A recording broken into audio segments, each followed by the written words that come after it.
ಕೃತಜ್ಞತೆಯ ಉಡುಗೊರೆ. ಒಂದು ಕಾಲದಲ್ಲಿ ಸುಂದರವಾದ ಹಸಿರು ಹುಲ್ಲುಗಾವಲಿನಲ್ಲಿ ಬೆನ್ನಿ ಎಂಬ ಹೆಸರಿನ ಸಣ್ಣ ಬನ್ನಿ ವಾಸಿಸುತ್ತಿದ್ದರು. ಅವನು ಯಾವಾಗಲೂ ಇತರರಿಗೆ ಸಹಾಯ ಮಾಡುವುದನ್ನು ಮತ್ತು ತನ್ನಲ್ಲಿರುವುದನ್ನು ಹಂಚಿಕೊಳ್ಳಲು ಇಷ್ಟಪಡುತ್ತಾನೆ. ಒಂದು ದಿನ ಬೆನ್ನಿ ಸ್ಯಾಮಿ ಎಂಬ ದುಃಖಿತ ಅಳಿಲನ್ನು ನೋಡಿದನು. ಏನಾಗಿದೆ ಸಾಮಿ? ಬೆನ್ನಿ ಕೇಳಿದರು.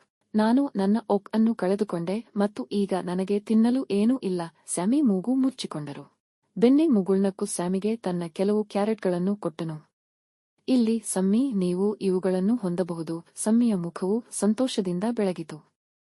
ಧನ್ಯವಾದಗಳು ಬೆನ್ನಿ. ನೀವು ತುಂಬಾ ಕರುಣಾಮಯಿ. ಬೆನ್ನಿ ದೂರ ಹೋಗುತ್ತಿದ್ದಂತೆ ಹತ್ತಿರದ ಮರದಿಂದ ಚಿಲಿಪಿಲಿ ಕೇಳಿಸಿತು. ಹಕ್ಕಿಗಳ ಕುಟುಂಬಕ್ಕೆ ಗೂಡು ಕಟ್ಟಲು ಕೊಂಬೆಗಳೇ ಇರಲಿಲ್ಲ.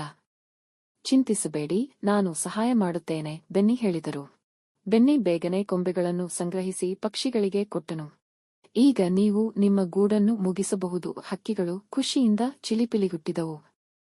ಧನ್ಯವಾದಗಳು ಬೆನ್ನಿ. ಆ ಸಂಜೆ ಬೆನ್ನಿ ಮನೆಗೆ ಹಿಂದಿರುಗಿದಾಗ ಅವನ ಸ್ನೇಹಿತರೆಲ್ಲ ಅವನಿಗಾಗಿ ಕಾಯುತ್ತಿರುವುದನ್ನು ಅವನು ಕಂಡುಕೊಂಡನು. ಬೆನ್ನಿ, ನಿಮ್ಮ ದಯೆಗಾಗಿ ನಾವು ನಿಮಗೆ ಧನ್ಯವಾದ ಹೇಳಲು ಬಯಸುತ್ತೇವೆ. ಸ್ಯಾಮಿ, ಪಕ್ಷಿಗಳು ಮತ್ತು ಇತರ ಪ್ರಾಣಿಗಳು ಬೆನ್ನಿಗೆ ವೈಲ್ಡ್ ಫ್ಲವರ್ಗಳ ಸುಂದರವಾದ ಪುಷ್ಪಗುಚ್ಛವನ್ನು ನೀಡಿದರು. ಇದು ನಿಮಗಾಗಿ.